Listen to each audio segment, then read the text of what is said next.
Hi, everybody. We're live. How are you all doing today? Doing okay. Doing Okay. great. Good, good, good. Listen, brought us all together. This is a just between friends broadcast, and the reason that we're bringing this together is because we all have a lot of things that are going on, say within our personal lives, that we really feel like may be helpful to people who may be going through some same issues that we're going through.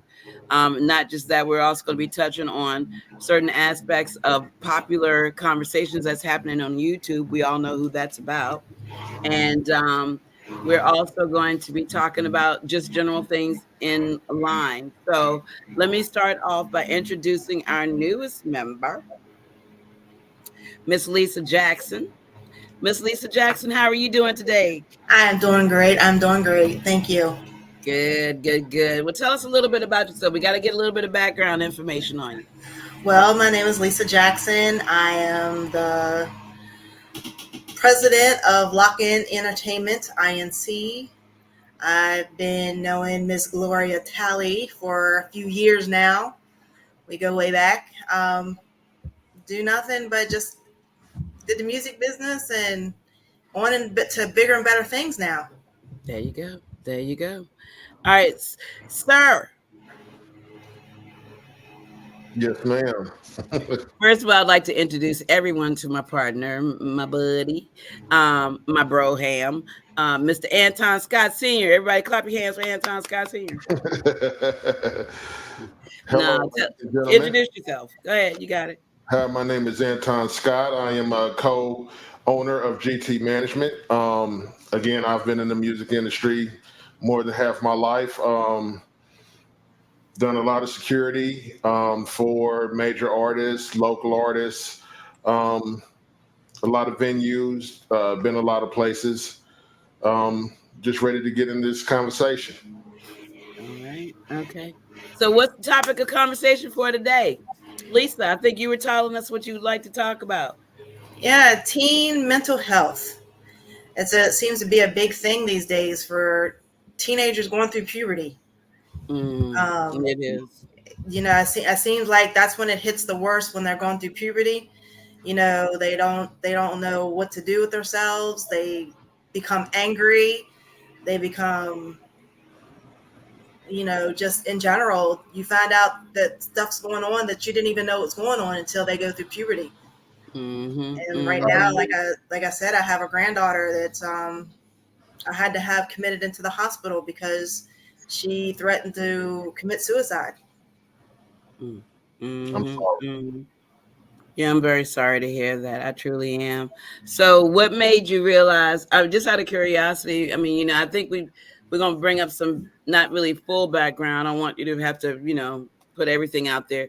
But what made you come to the understanding that there's a great possibility that there may be some mental health issues that are going on? What kind of confirmed everything? I know what you're saying. The end of the result was, but I'm saying what led you up to believe that this is something that you really need to start paying attention to, because the one thing we need to understand as parents, sometimes we can get so, or parents, grandparents, whatever, we can get so busy with our own situation, our own lives, we have a tendency to miss the mark. So what is it that you can say to everybody that's out there? What is it that made you recognize, oh God, we got a problem? Well, um, if anybody knows anything about Lockett Entertainment, my co-owner, a vice president, is my son, Dust Bones, Mm-hmm. and he went through mental illness when he went through puberty at 16. We found out that he was bipolar disordered. By the time he was 24, he was diagnosed with paranoid schizophrenia. Mm-hmm. I have Mm-hmm. another child, my oldest daughter. Um, Same thing with her. When she went through puberty, we found out she had personality disorder. Mm-hmm. And this is her daughter that we're talking about. So I come from a line of mental health. So it's one thing that I pay close attention to, especially having 10 grandchildren. Mm-hmm. Um, and with her, it just like came out of nowhere, Mm-hmm. Mm-hmm. but that's what happens. Yeah. It's stuff that goes on and it never comes to surface until they're teenagers. Right. Right. Right, right. Well, have you all put Anton? I think you got some. You were talking about someone in your family that Well, it's not really in my family. It's close to my family. friend or some, yeah. The There was a party last night in Louisville, Kentucky. It was a graduation party, and somebody pretty close to my family. He's 14 years old. He was at the party. He got shot 3 times. Thank God he lived, and we just got the word he just got out of surgery. But like coming from a male's perspective, I can once you hit puberty and that testosterone starts to kick, and things are going on, and you let's be honest, some of the parents you can't just go to and tell them, hey, I'm having these kind of feelings. And the people you turn to ain't the right people to turn to. You know, you go to the streets and you're talking to these people about your problems, and they're giving you the wrong advice. Right. When I'm sorry to say this, but a large percent of the parents today don't have the right advice because they became parents when they were kids. So, I mean, um, mental health is a big contributing factor to the things that's going on in the streets nowadays today. Um, I was a wild kid. Thank God my son is nothing like me. And he got to 20 and he's a gamer. Me at his age, I was in the streets. Like I was out there. But I thank God every day that I don't have to wake up to that phone call because Mm-hmm. I don't think mentally I could take it. I'm watching the things that's going on, and I don't know how these parents are surviving. If it, like I said, my girls are here, my son is here, and I worry every day, every time they walk out the door. Because you never know nowadays. Especially for young men. Every time you turn around, you turn on the news and another teenager has been shot or has been shot somebody else and is going to prison. And Yeah, what life people gone. don't what people don't understand is some of these young men suffer from mental illness and have never been diagnosed I it. was going to actually ask that. I was going to bring that up because, as you all know, both of you know that I used to work in mental health, and I did it for over 20 some odd years at a major university. And the one thing I worked with the adult division, but I also worked with the child and family division. So that was a big thing for me to actually be able to really witness the horrors basically that some of these young people go through. And the one thing that I had noticed when I was working with them, well, one thing I can honestly say is I've noticed that the diagnosis actually switches over in adulthood, being that as a young person, a very young person, say before the age of 14, maybe 8, 9, 5, 3, I don't know, you probably didn't realize it, but a lot of the behaviors were indicative of what was to come. You know what I'm Yeah, saying? Like, you got a lot of folk that believe in these pushing the medication, for ADHD and some more stuff. But one thing they don't tell you, I can't say that not all, that's not fair. But I know that some folk don't discuss the fact that the first sign usually has a lot to do with ADHD. Yep. And then from ADHD, it morphs into bipolar disorder. And Yep. then yeah, from bipolar disorder, it morphs into personality disorders because they got to find a part of their personality to be able to accept some of the crap that they're dealing with. And so yeah. that was actually what I wanted to bring. Question: did you all notice anything in reference, or this young man? You probably, but Lisa, did you notice that were there indications that there could be some ADHD uh, Symptoms. symptoms Symptoms. prior to any of all this? Um, she was never diagnosed with ADHD, but like with my son, that's how it started. It started off with him with ADHD, Mm-hmm. and he used to be easy go lucky, gamer. He Mm-hmm. was a strict gamer, and when he went through puberty, he totally turned. He went from night to day, from day to Mm-hmm. night. Good night. Yeah, Mm-hmm. Just Mm-hmm. he just had this I didn't care attitude. he started getting into fights and stuff that he had never done before. Mm-hmm. And Mm-hmm. he had gotten in trouble being around the wrong crowd. Ended up going to juvenile detention, juvenile detention facility, housing facility. Was there for uh, probably like 6 months. Right. Got out, went back to school. When he went back to school, we noticed that he was like up all the time, all the time, all the time. I was like, why aren't you going to sleep? And he'd be up Mm-hmm. playing a video game all the time. And he was up 30 days straight with no Mm. sleep and haven't had a nervous breakdown in school. Mm-hmm. Yeah. Yeah. I can believe that because I noticed a lot of kids like just what I mean, just in the current position that I have now, I've been watching a lot of things and I've been noticing a lot of things. But let me ask you this now. I know that you have a lot of love for him and I know that your patience is amazing. So my question is, and this is to both of you who may be dealing with anyone, because I know I've got people in my family that are suffering from mental illness too.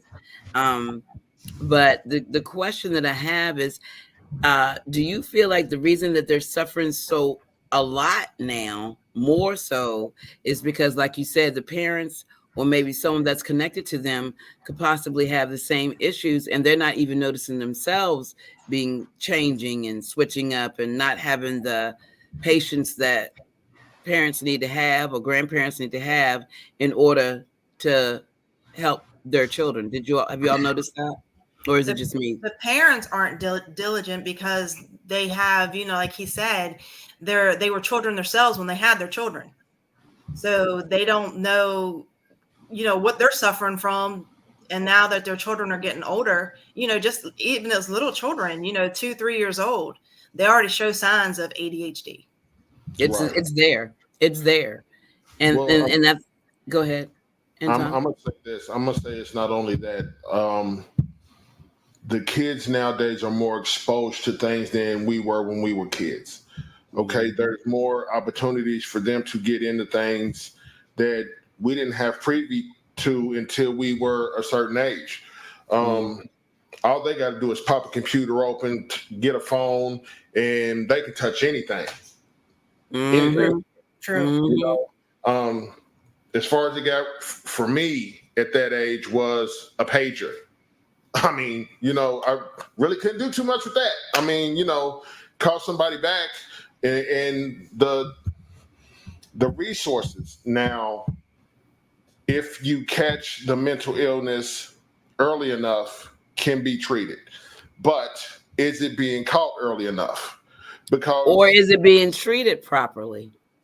not on that, like, some things, if you have a kid that's in school and they're fighting every day and you're just pawning him off as being a bad kid and not really checking his mental, you're not doing him no due diligence. You're not, Mhm. because there's a Mhm. reason he is fighting everybody every day. There's something going on that needs Inside.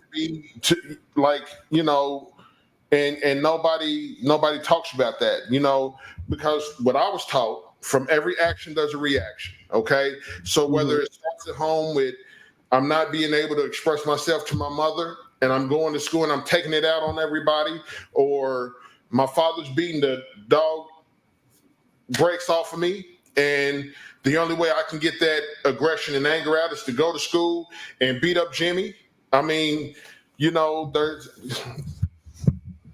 people don't talk about it, but Mhm. human trafficking is a thing, and it's True. huge. There are Yes. girls out here getting raped every day and not talking about it.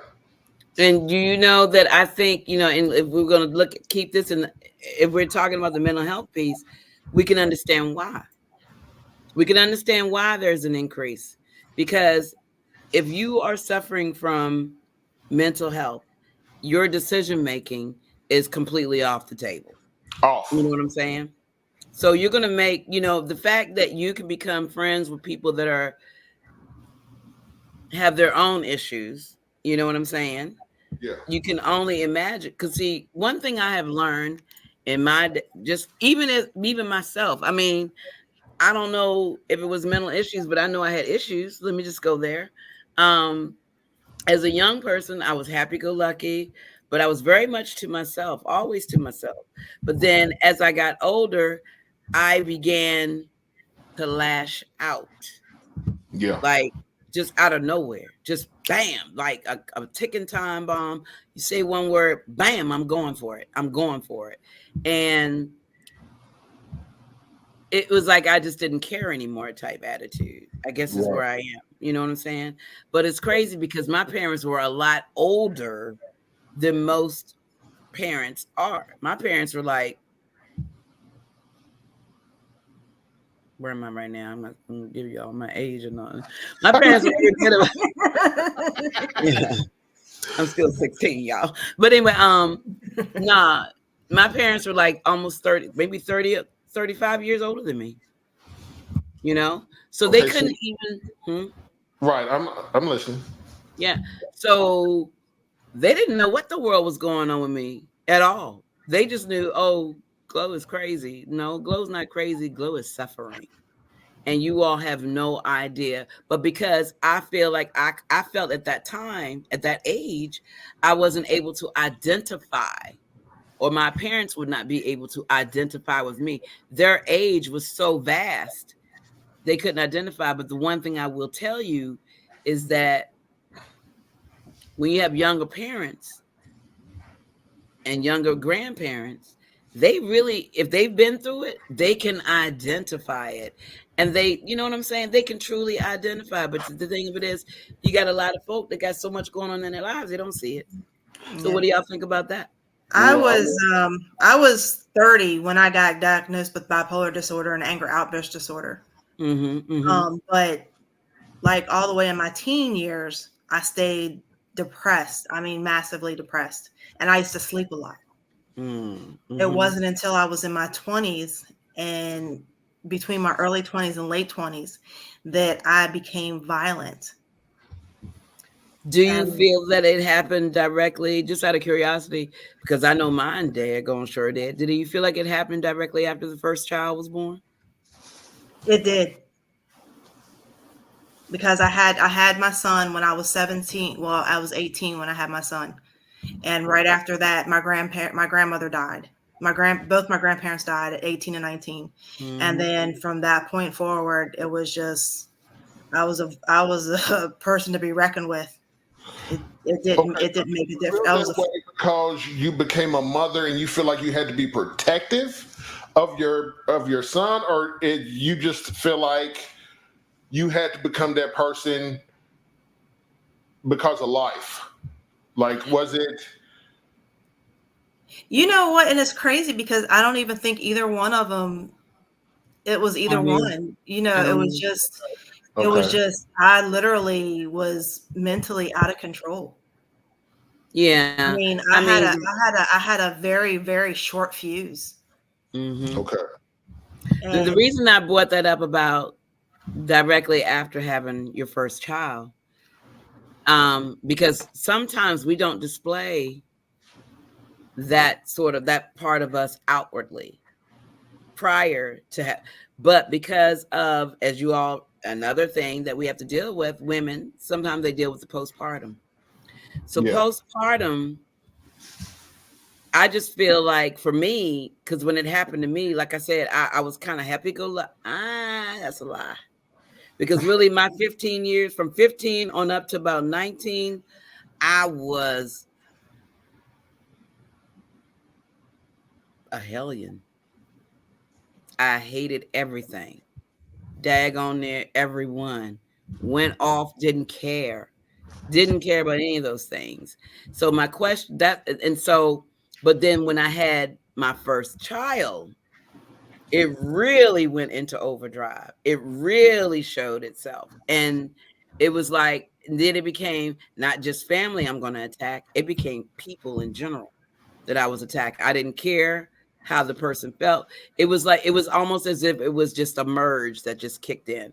And I think it had something for me. I felt like my postpartum, because I was young, my postpartum depression somehow spawned everything. Like it literally brought it all out.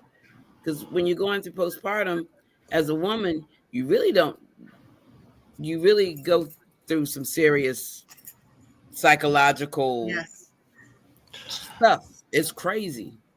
Okay, so for me, I want to say about the age of 13 through the age of 25, you're talking to a man who didn't think he would see 21. Okay, my son, I had him when I was 25. My mama had me at 25.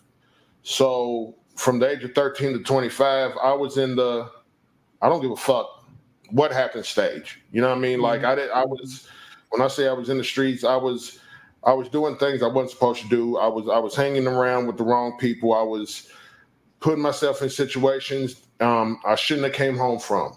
And thank God I did. And he has me here for a reason. I didn't Mm-hmm. really start calming down until my mid 30s. So like the last 8 to 10 years has been a real growth spurt for me because I'm a lot calmer than what I've ever been in life. Mm-hmm. Um, y'all talking about outbursts like um, I was always in trouble. I was always in ISAP or detention or uh, been locked up a few times. A lot of fights, and that's probably why I went into bouncing. I figured, if I'm a fight all the time, I might as well get paid for it. And That part. I can see that. I can see. Yeah, I that used to makes. I used to be a bouncer, so I know like that part. I didn't know that, Lisa. Yes, yes, yeah, girl. like I used to be a female bouncer for like 5 years. I'm too yeah, short, I did it. I so did it for the. I did it it for gives the you, it Spanish gives you Club. an excuse to get that anger out but I'm because too. Yeah, at the end of the day, somebody comes into the bar, they don't listen to you, and then a situation happens. All that anger and all that stuff that's built up inside of you, got to that's go who somewhere. controls it. Like that's you know.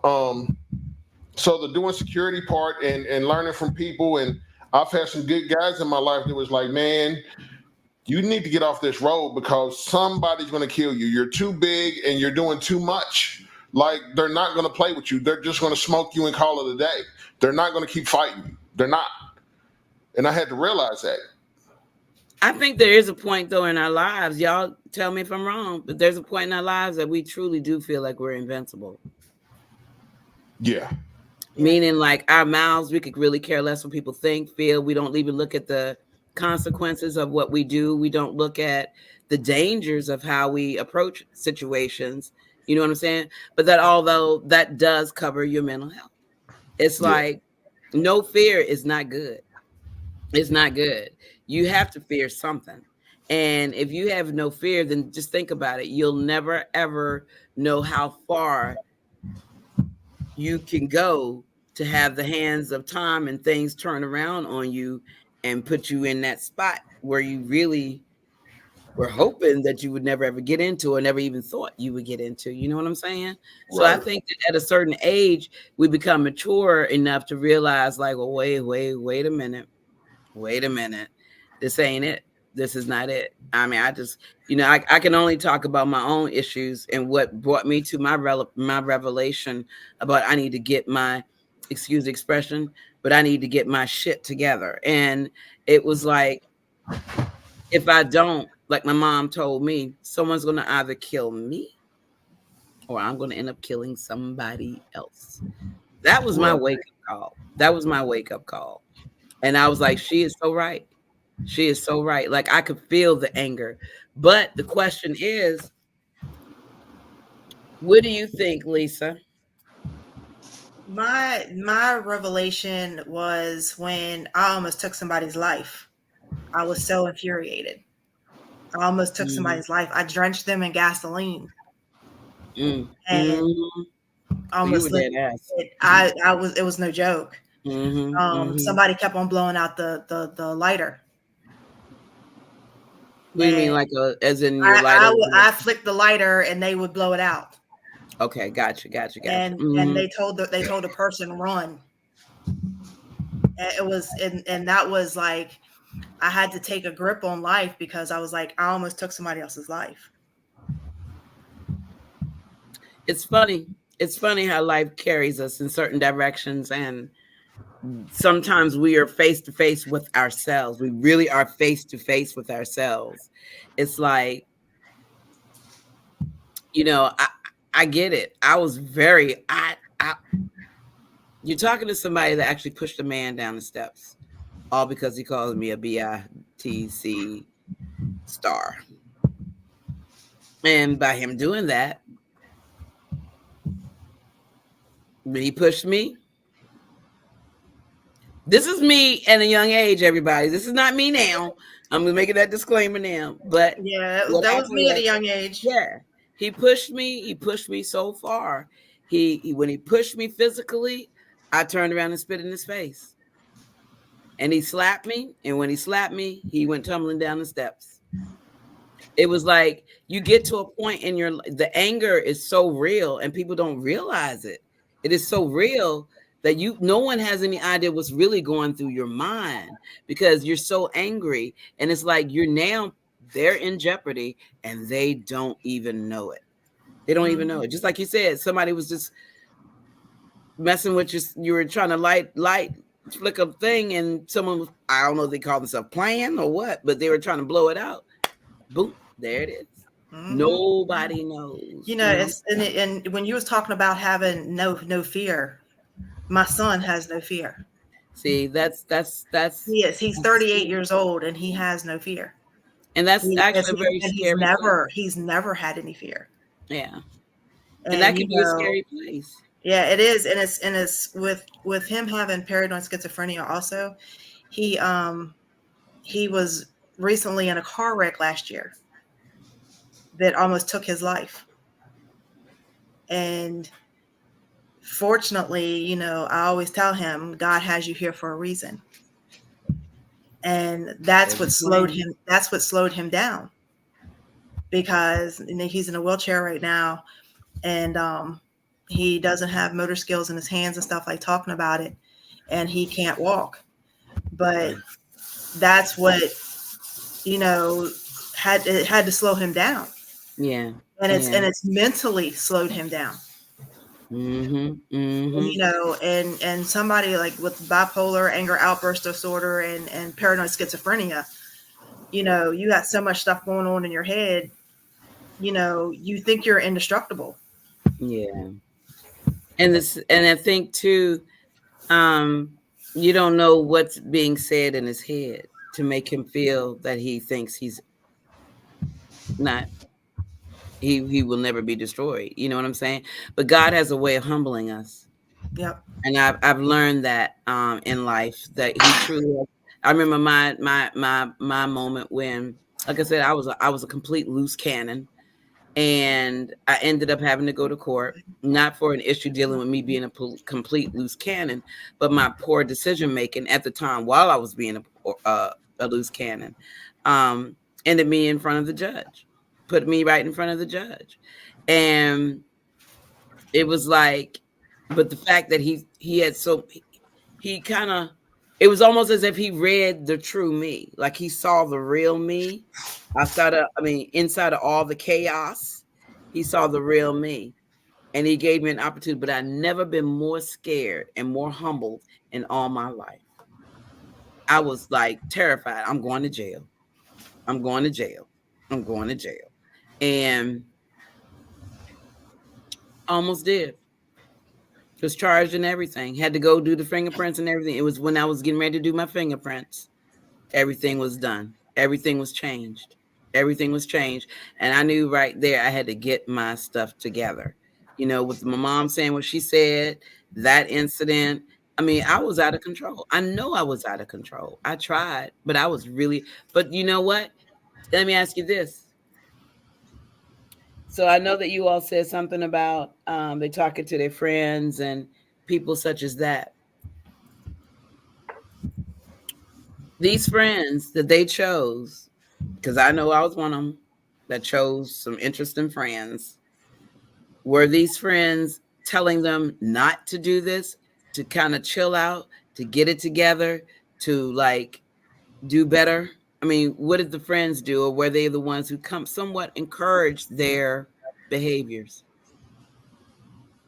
Okay, so I know I can't speak for nobody else. I know me personally, a lot of guys that I ran with between the ages of 13 and 25 was not the right ones Hmm. because they were the ones who was encouraging me to be that guy that was, going with me on missions to do certain things.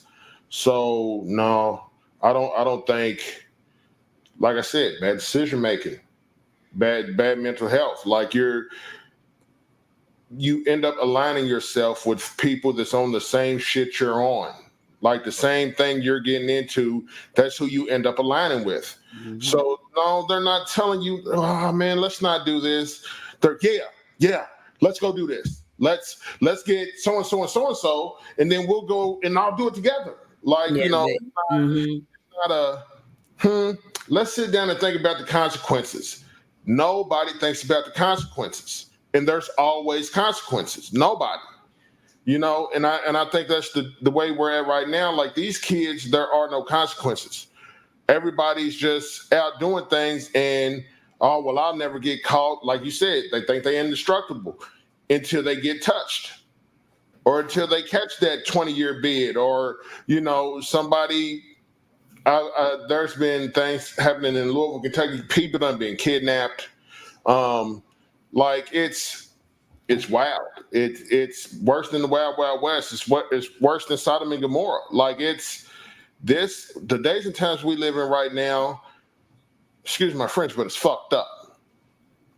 Like Let's oh, talk about that. Let's talk about that. What do y'all think about how we're living right now? What do you think that what's the difference between now and then? Now, I'm trying to tell you, back when I was growing up, you never seen homeless people like you see homeless people now. I mean, it is out of control, a situation that is so out of control, it's ridiculous. Mm-hmm. Mm-hmm. And that plays on a man's psyche too. well, I mean, I hate to say it, but if you're not riding around with a gun in your car on your person right now today, you're a fool. I would think about it. When we were growing up, did y'all remember? Did any of us have to ride around with guns in our pockets? Man, you used to be able to leave your front door unlocked and wouldn't worry about nobody walking in. Could Yeah, leave the screen open. Ain't nobody windows gonna mess open, with you. night breeze. You better not do that now. You better not. You're setting What yourself up. happened? What y'all think happened? There was a shift in the world, and it's like nobody caught it, but it happened. And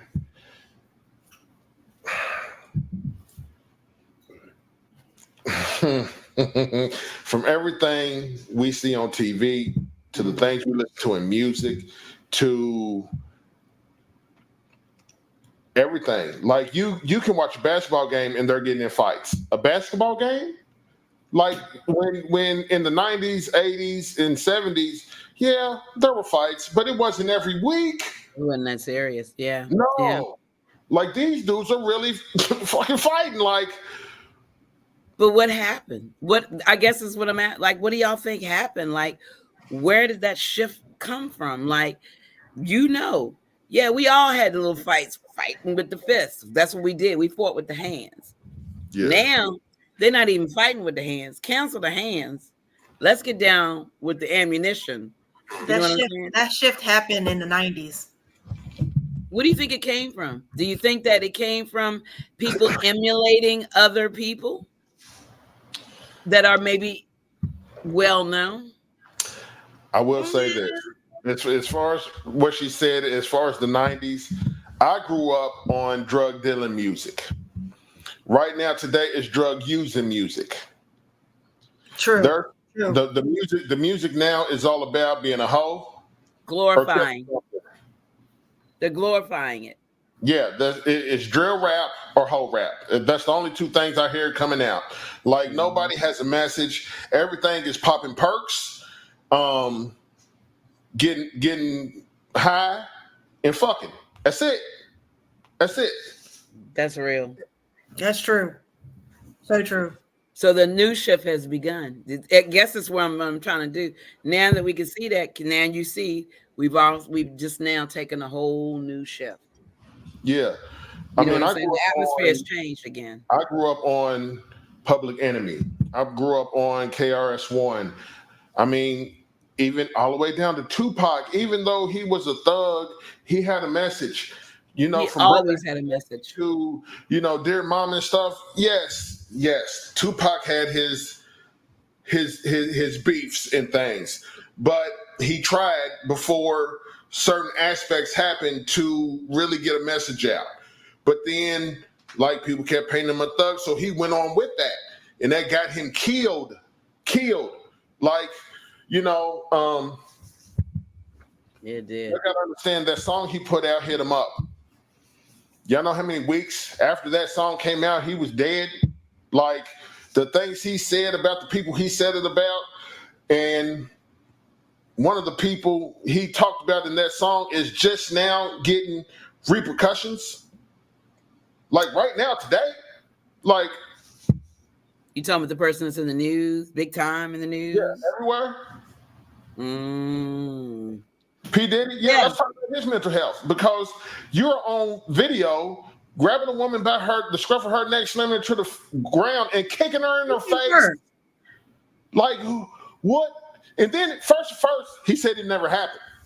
Then when the video, that's what killed me. That's what took me out. That part. But go ahead. Yeah, he said it never happened. Then he said, well, when it happened, I went and did therapy.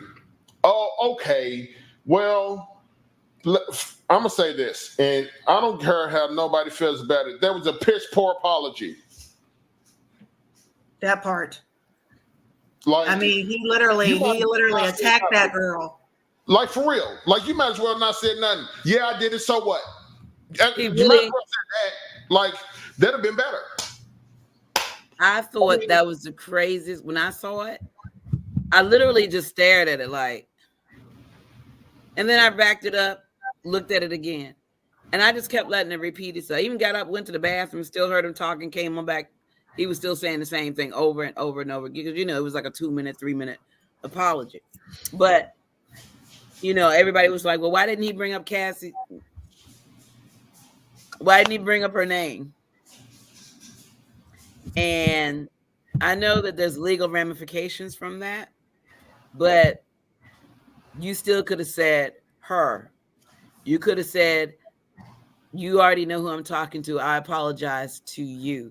Because for me, he was apologizing to the country. He wasn't apologizing to necessarily the person he did this to. He was apologizing to you, me, and people he thought were fans. Yeah.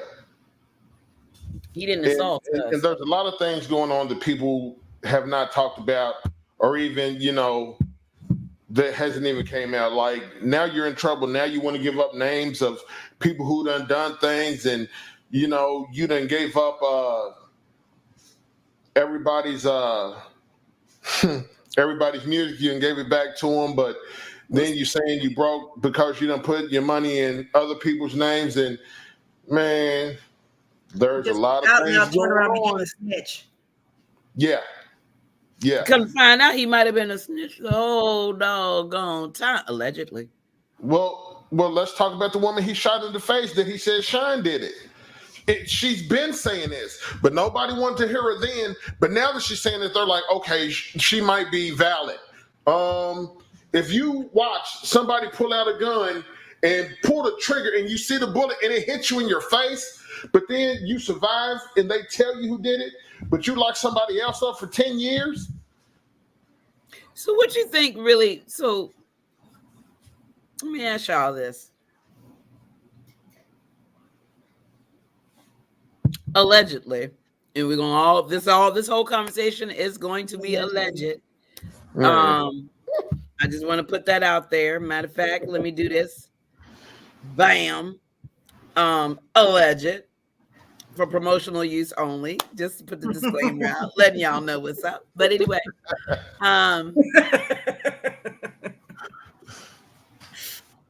okay. No, I mean, since we're going into that, because I'm looking at a lot of things. The guy, I never liked him. I mean, this is just glow. I swear, I don't know if it was his eyebrows that messed me up. I don't really know what it was. I Okay. know, All don't right. laugh at me now, but I'm so serious. Something about them eyebrows, they look evil as I don't know what. You know what I'm saying? And so I never liked him. Never liked him. Mace, crazy about him. Um, Tupac, that was my heart. Um, that sort of thing. But he, I remember his very first incident that went down when he was at Howard University. It was all over the radio station. People were killed at this function that he had. That's where it all started with him. And then he kept getting away with stuff. Well, why do you think that he's able to get away? Why do you feel like after all these years that he was able to get away with everything that he got away with or allegedly got away with? Money. Money talks. Yep. And hold on. And let me do this real quick.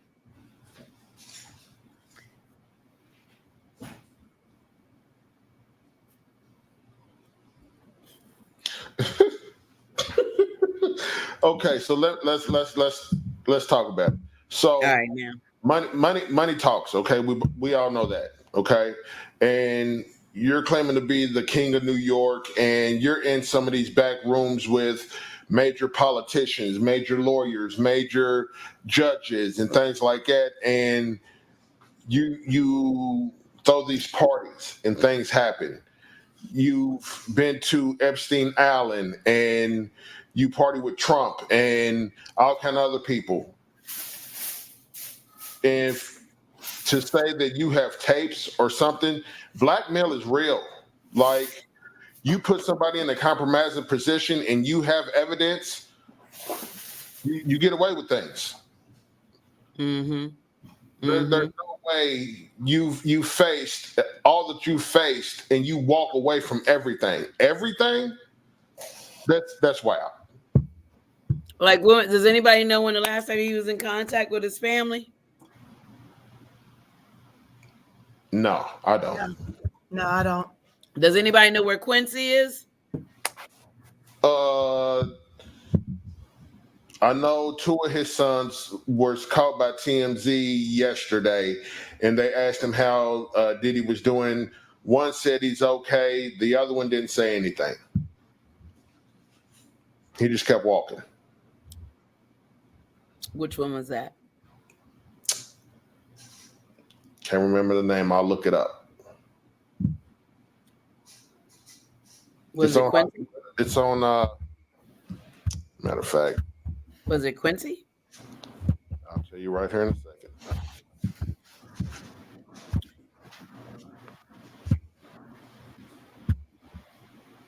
Because that's who I'm waiting to hear from. Personally, I'm waiting to hear from Quincy because we're talking about Kim, which is his mom, biological mom. Um, that's being brought back up again now.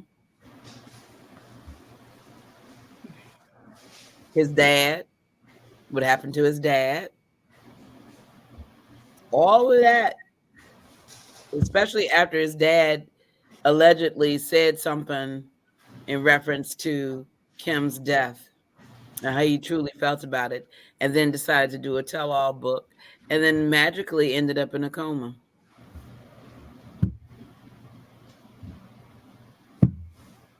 I thought that was fascinating. Same thing with even Kim Porter herself. She was doing a tell-all. Somehow or another, she magically ended up with pneumonia. It was And passed. Christian. It was Christian Combs. The one that ignored him. No, he was the one who said that his father was okay. It was it wasn't it wasn't It it wasn't wasn't cute. It wasn't Quincy, was it? no, it wasn't. Because nobody's seen him. That's why I'm curious. Like, has anybody heard anything? Anybody seen anything of him? I haven't seen him do any interviews or nothing. Yeah, I haven't seen anything either. So we don't know what he's thinking. We just don't know what he's thinking. But anyway, so what do you think, Lisa? What do you feel like led to all of this? Do you feel like this is a bigger thing within the music industry now? Has it always been a part of the music industry? I That's the think it's question. always been a part of the music industry. Mm-hmm. Mm-hmm. Why you think that? Just you sit when you're on the outside and you're looking in, you just see so many things that go on, and I think it's been going on in the industry and nobody's just called it out, and it just happened that Diddy got caught in action. Mm-hmm. He Mm-hmm. got caught in action. And that's Mm-hmm. all of a sudden now, all this is the apologies and this person did that and this person did that, all the snitching's going on. But And where are these friends though? Where is Yeah, because they awful Stevie quiet. J and all of where's Stevie J? Where are all these people that were like supporting the hell out of them? Where did they just what disappear? What oh happened? yeah, they don't want no parts of this, even though they was involved in it. That's what I don't get. Like you were literally involved. You was involved in it. Allegedly. I'm gonna use that. Allegedly. Remember Allegedly where it at. Where it involved. is. So, what do y'all think Allegedly. about this? What do y'all think about this? Okay, so we're in 2024, and a lot of this stuff happened in the, late 90s, early 2000s, and a lot of people signed NDAs and whatnots, and most of them NDAs got time limits, and I think a lot of them are up, and people, when I say they are talking, oh my God. Mm-hmm. Hmm. Mm-hmm. Being a snitch became a whole new brand. That became okay. It's like it's cool. Let's do this, For real. Yes. it's crazy because I mean I've been trying to I'm trying to y'all excuse me. I've been trying to wrap my brain around the whole thing, and what I've come to the understanding is like obviously you became. I just personally I don't know. I really don't know, but my gut says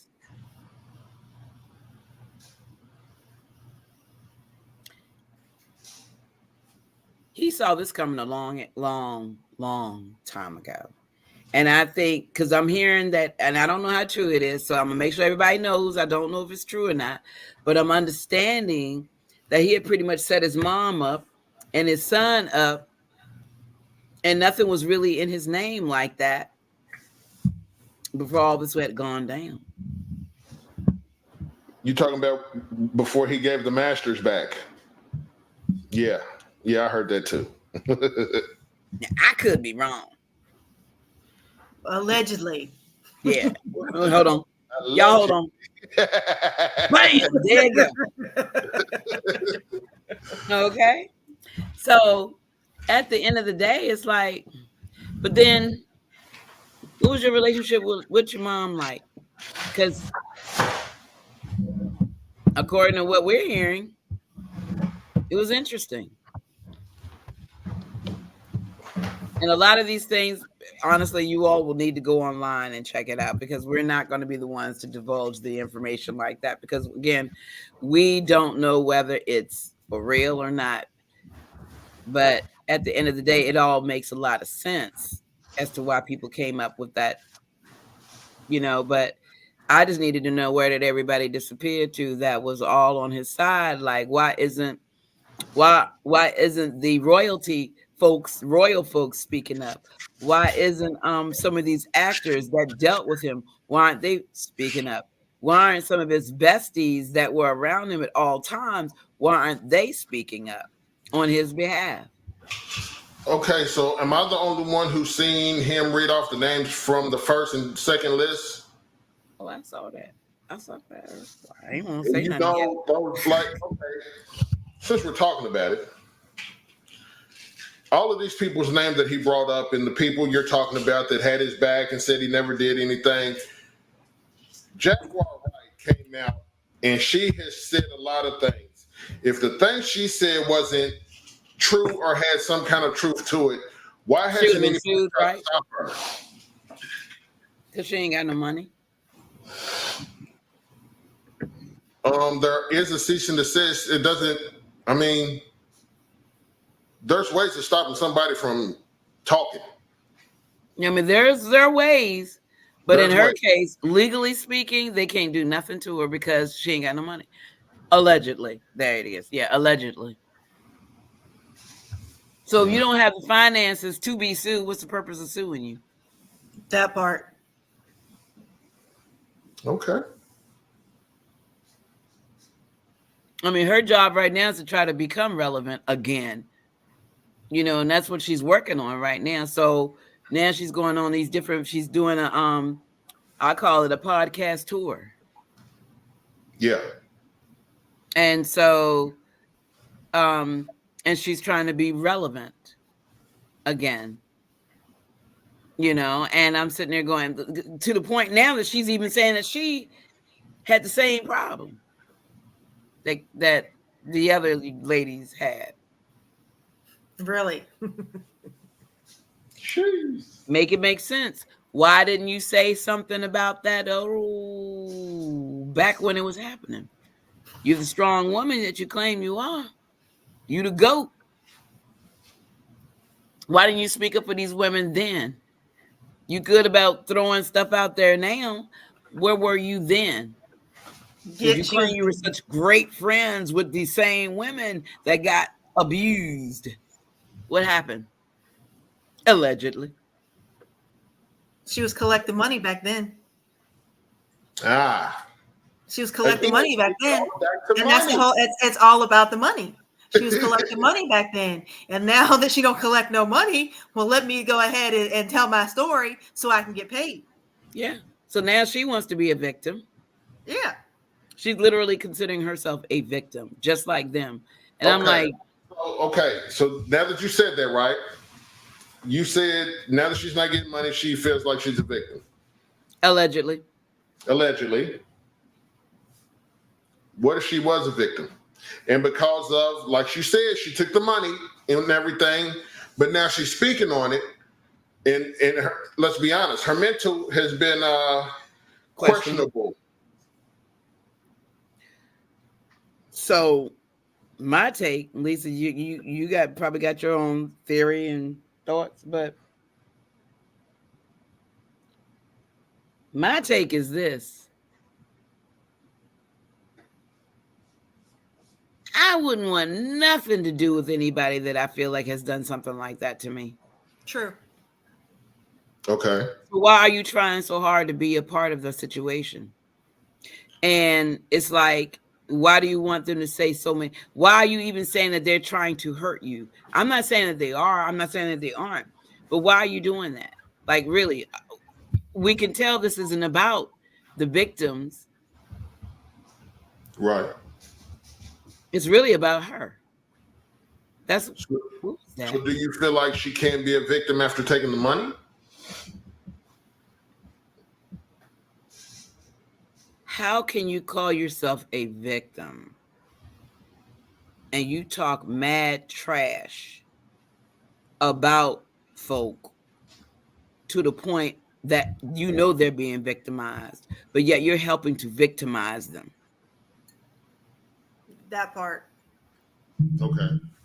I.e., children. You victimize a young child by saying the things that you said. You put their business out there on for the world internet. This child has to be in school with people, her peers. You victimize that kid, but yet you say you're a victim yourself. Most Okay. victims that are trying to elevate or trying to help other victims will not victimize someone else. They won't do that. If you're saying you're going to help, you're going to help. But to put a child's sexual assault issues out on the internet, that's not it. That's not it. But yet you claim you were. That's all. So you don't feel like hurt people hurt people? Do it all the time. They do it all the time. Yeah, I do. But you said you were there to help. You said you were there to speak on behalf. Okay. All right. But you tore a child down. Not even an adult, a teenager. You exploited her, allegedly. Now, Actually, it's not alleged. She actually uh, admitted it. But go ahead. can you imagine the next 10, 15 years, this teenager, what their mental health is going to be like behind this? There's no Oh telling. yeah, it's gonna be destroyed. Yeah, absolutely. I didn't get Because Totally. children are cruel. Children can be cruel. We all know. We've Yeah. grown up before. Children can be really something else. So if you really um why would you victimize a child? But yet you claim to be a victim yourself. A child. We didn't say you victimizing an adult. You're victimizing a child. You even had the nerve to bring that child on air just to blow her stuff out the water. So you tell me, how is that helpful? But yet you want everybody to sit there and feel sorry for you. You want everybody to sit there and go, "Oh, poor this person." But you victimize a kid. Right. Right. I have no love for that at all. Maybe I'm wrong, but No, I that's just, agree.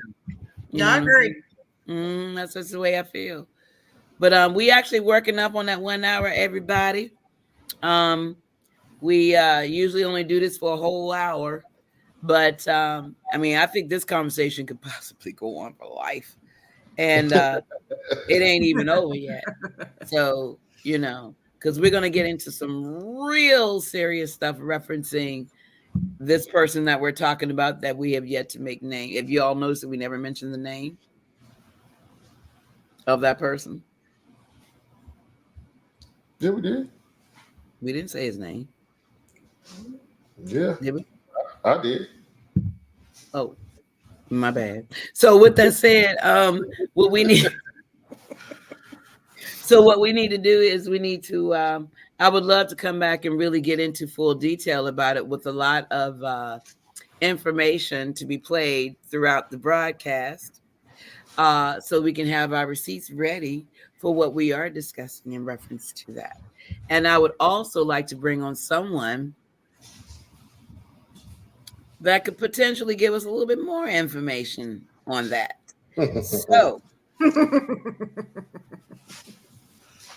So, that way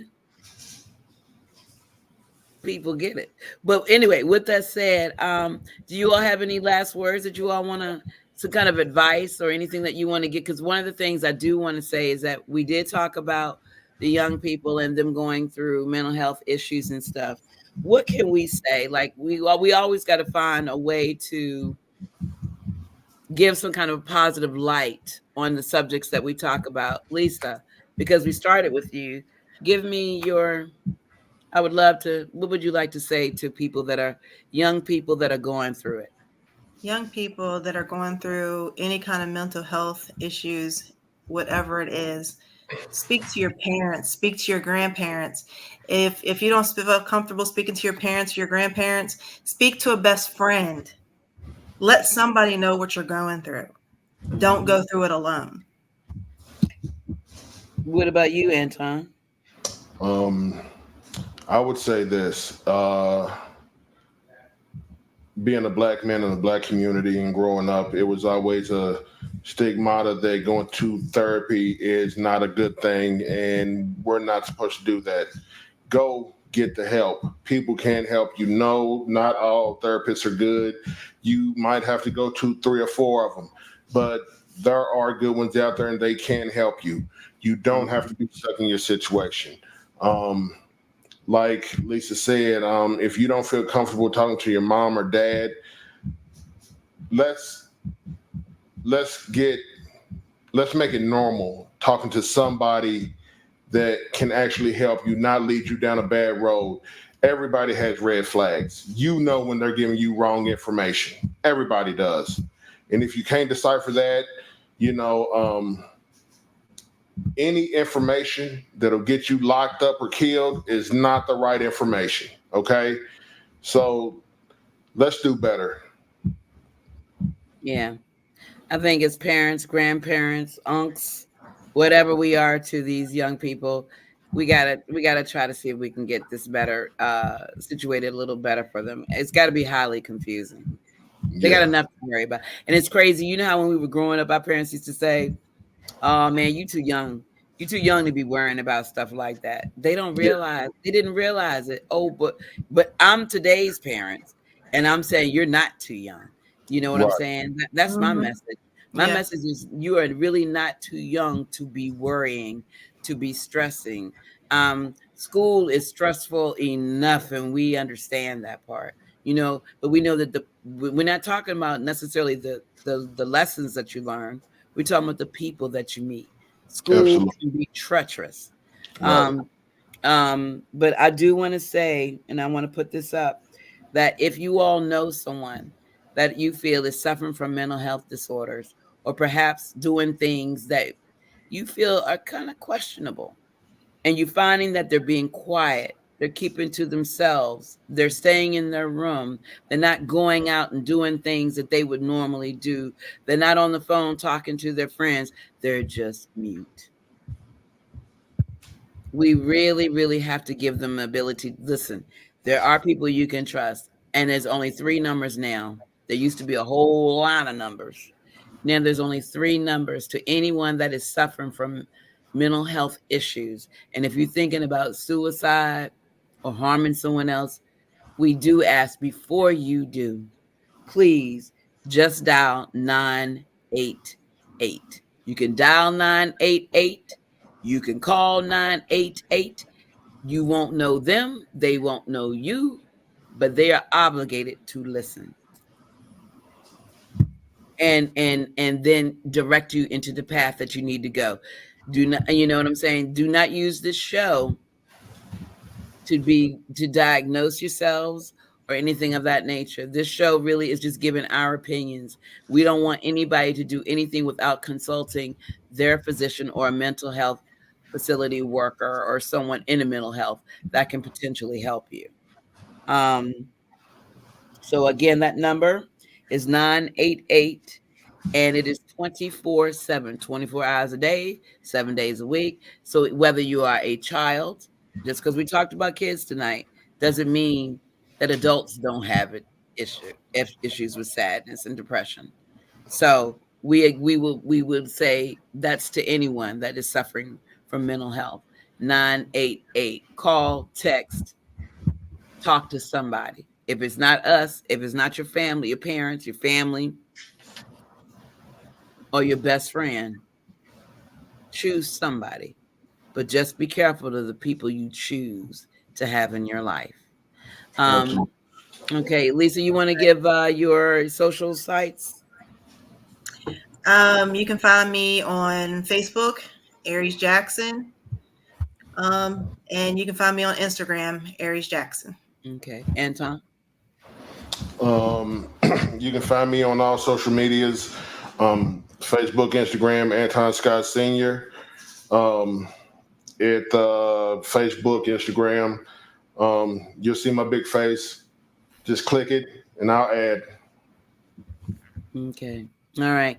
And if you all would like to be a part of this particular broadcast, which is called Just Between Friends, where we talk about a whole slew of things, be it funny, serious, or not, let us know. We'd be more than happy to consider you to come on and be a part of our broadcast. Do you all have any other? Oh, by the way, my name is Gloria Talley, and my sites are either under Gloria Talley, and you'll see GT Management by it, or you'll see GT Management 2004. So that's how you all can find me on any site out there. Okay. Well, listen, I have truly enjoyed you all. I've had the best time.